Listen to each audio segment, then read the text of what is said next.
क्या आप भी डीडीए जेई के लिए चिंतित हैं कि इतनी जल्दी एग्जाम आ गया, तैयारी है नहीं है? तो इन बचे हुए दिनों में क्या रणनीति होनी चाहिए गाइस, उस पर बात करेंगे। So welcome to the engineers Adda 24/7। मेरा नाम है अभिषेक कौशिक।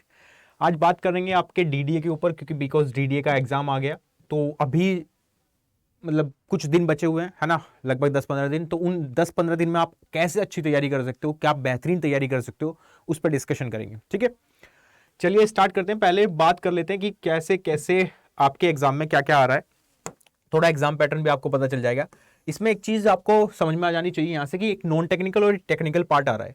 अगर मैं नॉन टेक्निकल की बात करूं तो वो 40 नंबर का आ रहा है, और 40 मार्क्स जो हैं वो अलग अलग डिस्ट्रीब्यूटेड हैं, 40 क्वेश्चन आपके।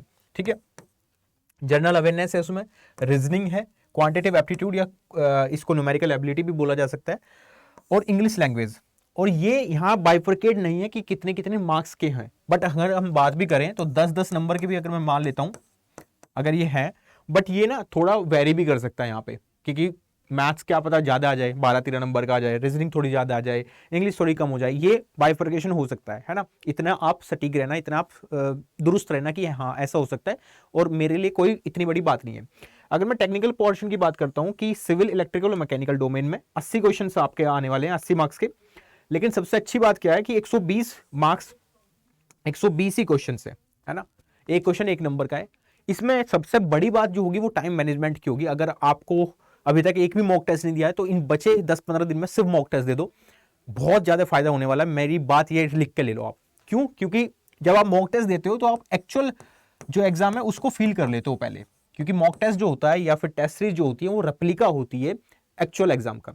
फिर आप एक्चुअल एग्जाम जब आपका होगा तो आप घबराओगे नहीं, पसीने नहीं छोड़ेंगे एकदम से, डायरेक्ट आप मॉक टेस्ट में ही जो भी गलतियां करनी है वो कर सकते हो, है ना। ये रेप्लिका होता है, ये सिर्फ प्रैक्टिस के लिए है।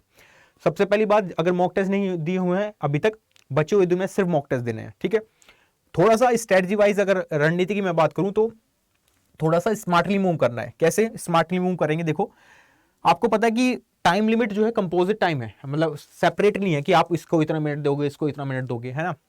तो आपको करना क्या है, सबसे बड़ी बात यह है कि 120 क्वेश्चन है।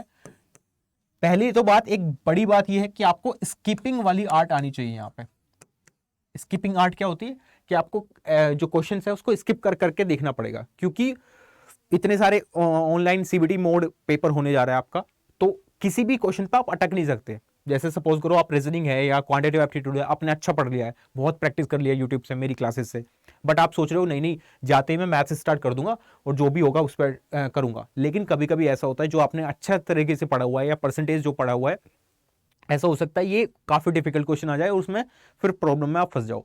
बट आप ईगो पे ले जाओगे वो चीज, है ना। तो ईगो घर छोड़ के आना आराम से, है ना। ईगो नहीं होनी चाहिए एग्जाम में बिल्कुल भी। कोई भी क्वेश्चंस को इतना महत्वपूर्ण मत समझो कि हाँ ये तो जिंदगी है, ये नहीं हुआ तो कुछ नहीं होगा। स्किप करो आगे बढ़ो, स्किप करो आगे बढ़ो, बहुत सारे क्वेश्चंस देखने हैं आपको, है ना। मेरी जो मानने है, अगर आपको थोड़ा भी नॉन टेक्निकल अच्छा है तो स्टार्टिंग कर देना आप कहां से, जनरल अवेयरनेस से। ठीक है, जनरल अवेयरनेस के बाद तुरंत मूव करना इंग्लिश पे, क्योंकि शुरुआत में क्या होता है कि जैसे एग्जाम स्टार्ट होता है तो एग्जाम का जो माहौल है वो थोड़ा सा अलग होता है ना। कुछ लोग डरे होते होते हैं, कुछ होच पोच होती है, कुछ इधर उधर से आवाजें आती रहती हैं कि ये इसका एग्जाम स्टार्ट नहीं हुआ, इसका एग्जाम स्टार्ट नहीं हुआ, उसका एग्जाम स्टार्ट कराओ, इसका रजिस्ट्रेशन नंबर फिल करो, ये वो बहुत सारा होच पोच माहौल होता है स्टार्टिंग में, है ना, 2-3 मिनट में। तो उस 2-3 मिनट में अगर आप जनरल अवेयरनेस से स्टार्ट करोगे तो कोई फर्क नहीं पड़ेगा, क्योंकि अगर आपको क्वेश्चन आता है तो आप टिक करोगे, नहीं आता तो स्किप करके आगे बढ़ दोगे, सिंपल है। लेकिन अगर आपने मैथ्स से स्टार्ट कर लिया और मैथ्स में आपने 2-3 मिनट में आप कंफ्यूज हो गए या फिर क्योंकि कंसंट्रेशन नहीं बना, तो यहां दिक्कत पड़ जाएगी फिर, है ना। तो इसलिए मूव कर इससे स्टार्टिंग करनी है, देन स्विच करना है आपको इंग्लिश पे सीधा। ठीक है, अगर मिक्स क्वेश्चन आते हैं तो फिर तो कुछ कर नहीं सकते, फिर तो स्किप करके आगे बढ़ोगे। अगर जंबल्ड नहीं आते तो सीधा इंग्लिश पे करना, फिर रीजनिंग और फिर क्वांटिटेटिव एप्टीट्यूड, इन दोनों में से जो अच्छा है उसे पहले कर लेना, सिंपल सी बात है ना। अब आप कहोगे कि सर टेक्निकल वाला भी पोर्शन है, 80 क्वेश्चन है, बहुत बड़ा वेटेज है, तो यहां से कैसे कर सकते हैं हम स्टार्टिंग, ये भी बड़ा एक क्वेश्चन आपके दिमाग में रह रहा होगा।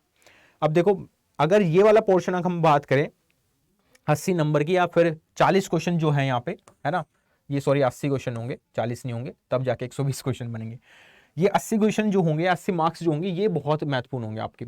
इसमें भी न्यूमेरिकल क्वेश्चंस भी होंगे, कुछ थ्योरी वाले क्वेश्चंस होंगे, तो यहाँ भी स्किप वाली आपको आर्ट देनी पड़ेगी। अगर आपका टेक्निकल वाला पोर्शन अच्छा है तो स्टार्टिंग यहाँ से कर सकते हो आप, इसको फास्ट करना है, फिर मूव कर लेना आप नॉन टेक वाले में।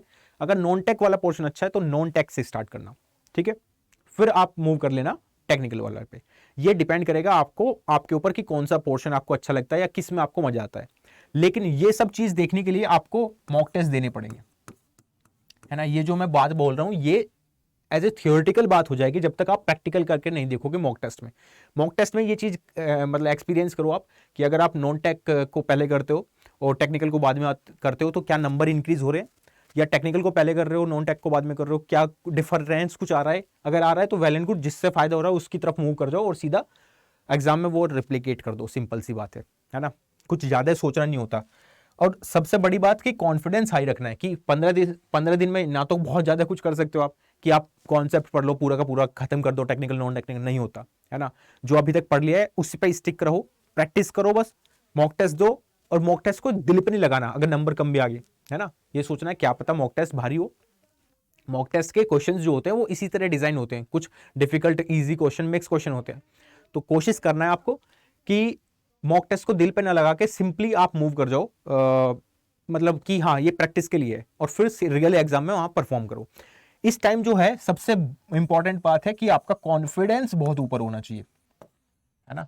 Confidence is the key right ना अभी इस टाइम पे, क्योंकि कॉन्फिडेंस अगर लूज होता है तो फिर आप जो पढ़ चुके हो, जो आपने इतनी मेहनत की है वो भी वेस्ट चली जाएगी, क्योंकि कॉन्फिडेंस अगर बिगड़ गया है तो अभी आप सोचो कि हाँ मैंने बहुत सारा पढ़ लिया, मैंने अच्छी तैयारी की है और मैं इस एग्जाम को फोड़ दूंगा। रीजन बीइंग उसका ये तरीका है कि हाँ मैंने अच्छी तैयारी करी है और वो भी नॉन टेक्निकल टेक्निकल एक साथ लेके, है ना। इतना बड़ा एग्जाम नहीं है, सिंपल छोटा सा एग्जाम है, 120 क्वेश्चन आपको अटेम्प्ट करने हैं, बस इसका ध्यान रखना, स्किपिंग और ईगो, है ना। ये किसी भी क्वेश्चन में नहीं लगाने आपको। सपोज करो एक मैं एग्जांपल देता हूं, नंबर सीरीज का कोई क्वेश्चन आ गया रीजनिंग में, है ना। और नंबर सीरीज का जब आता है तो बच्चे क्या कहते हैं, खुश हो जाते हैं कि हाँ ये तो डिफरेंस निकल के आ जाएगा इजीली। आपने डिफरेंस निकाला, आपने देखा कि हाँ डिफरेंस निकल के थोड़ा थोड़ा आइडिया लग गया, बट एकदम से चेंज होगी सीरीज, है ना, तो आगे नहीं पता चल रहा।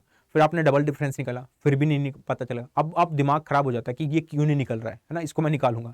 तब उस टाइम ये सिचुएशन, ये जो आपको अप्लाई करना है, क्या अप्लाई करना है कि हाँ 10-15 सेकंड में अगर सीरीज का क्वेश्चन आ जाता है तो वेल एंड गुड, नहीं तो मैं स्किप कर दूंगा। सिंपल सी बात है, ये सोच के चलना है।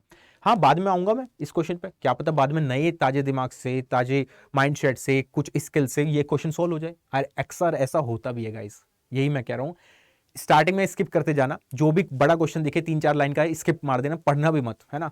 फालतू का कोई मतलब नहीं रह जाएगा, है ना। पजल सीटिंग अरेंजमेंट शुरुआत में आएंगी तो स्किप कर देना, कोई मतलब नहीं है उन्हें स्टार्टिंग में करने का, लेकिन बाद में करना, क्योंकि जब आप स्किप कर करके आगे बढ़ोगे तो बहुत सारे क्वेश्चन ऑलरेडी अटेम्प्ट कर चुके होंगे सेव एंड नेक्स्ट करके, तो जो बचे हुए जो क्वेश्चन होंगे उनको आप आराम से टैकल कर लोगे फिर, है ना। इसके लिए आपको पता है क्लासेस भी जारी है, और कल से डीडीए जेई के लिए 10 बजे सुबह हम मिल रहे हैं, है ना, मैथ्स के रिगार्डिंग। क्योंकि बहुत सारे डाउट आपके आ रहे थे कि मैथ्स पढ़ा दो सर, मैथ्स पढ़ा दो, मैथ्स बहुत वीक हो गया है ना। तो क्वांटिटेटिव एप्टीट्यूड के लिए मिल रहे हैं हम, तो इसमें हम डिस्कशन करेंगे और बीच बीच में हम रीजनिंग वाले क्वेश्चंस भी डिस्कस करते रहेंगे, कोई इसमें प्रॉब्लम नहीं है। ये दोनों क्योंकि मेरी जिम्मेदारी है तो मेरा कर्तव्य है दोनों को अच्छा कराना। तो कल सुबह 10 बजे मिल रहे हैं यूट्यूब पर फ्री ऑफ कॉस्ट। बट जिन्होंने पेड कोर्स खरीदा है या अब पढ़ना चाहते हैं 10 दिन में और फास्टली मूव करना चाहते हैं तो उनके पास भी एक ऑप्शन है। ये दोनों बैचेस आपको दिखाई दे रहे हैं, इलेक्ट्रिकल और मैकेनिकल का और ये सिविल का। इनको आप देख सकते हो, ज्वाइन कर सकते हो अगर आप कवर करना चाहते हो, है ना। 20 दिन में अगर आप कवर कर सकते हो फास्टली मूव करके, क्योंकि वीडियोस की फॉर्म में आपको कंटेंट मिलेगा, तो आप एक एक दिन में बहुत बहुत वीडियोस खत्म कर सकते हो, है ना। नॉन टेक्निकल तो आराम से यहां से कवर हो जाएगा, कोई प्रॉब्लम नहीं है। तो आप इसको ज्वाइन कर सकते हो अगर आपको लेना है अभी, तो Y516 का कोड, कूपन कोड करके यूज करके आप ले सकते हो। बट इसमें आपको मेहनत करनी पड़ेगी, एफर्ट डालना पड़ेगा अभी, क्योंकि वीडियोस खत्म करनी होगी आपको जल्दी से जल्दी 20 दिन में, ठीक है। तो इसका तरीका क्या है, अगर आप लेना चाहते हो तो वेल एंड गुड, मैं बता देता हूं एक बार, है ना। आपको करना क्या है, सिंपली गूगल पे जाना है। जैसे ही आप गूगल पे जाते हो ना, जैसे ही आप गूगल पे जाते हो तो यहाँ पे आपको सर्च करना है अड्डा 24/7, ठीक है। ये जैसे ही सर्च करोगे, ये यहाँ पे क्लिक करोगे, adda247.com की वेबसाइट खुल जाएगी। सिंपली उसके बाद ऑल कोर्सेज करके JEE आपको दिखाई दे रहा है और फिर यहाँ DDA दिखाई दे रहा है। ये रहा आपके लिए क्लास, है ना। ये दोनों आपके दिखाई दे रहे हैं, सिविल का भी, इलेक्ट्रिकल और मैकेनिकल का भी। तो जो भी स्टूडेंट है इलेक्ट्रिकल मैकेनिकल वाले वो इस पर क्लिक कर लेना, है ना। एक मैं करके दिखा रहा हूँ। जैसे आप क्लिक करोगे तो यहाँ व्यू ऑफर या बाय नाउ का ऑप्शन खुल रहा है, तो किसी पे भी एक पे क्लिक करो और ये जो प्राइस दिख रहा है ये कम हो जाएगा, और ये इतना कम हो जाएगा कि अभी आप ले सकते हो इसको, ठीक है। तो आपको करना क्या है, सिंपली y 516, ठीक है। जैसे आप y 516 लगाते हो यहाँ पे, अप्लाई करते ही आपको यहाँ पे डिस्काउंट दिख जाएगा और होपफुली आप देख भी पा रहे होंगे, दिख रहा है। सो 1609 इतना सस्ता कर दिया है आपके लिए। क्यों? क्योंकि मेरा ये मानना है कि अभी अगर आप खत्म करने की हिम्मत रखते हो तो आप आराम से खत्म कर सकते हो, कोई इसमें प्रॉब्लम की बात नहीं है। 5389 में आप डिस्काउंट मिल जाएगा, 1609 में आप इनरोल कर जाओगे, है ना।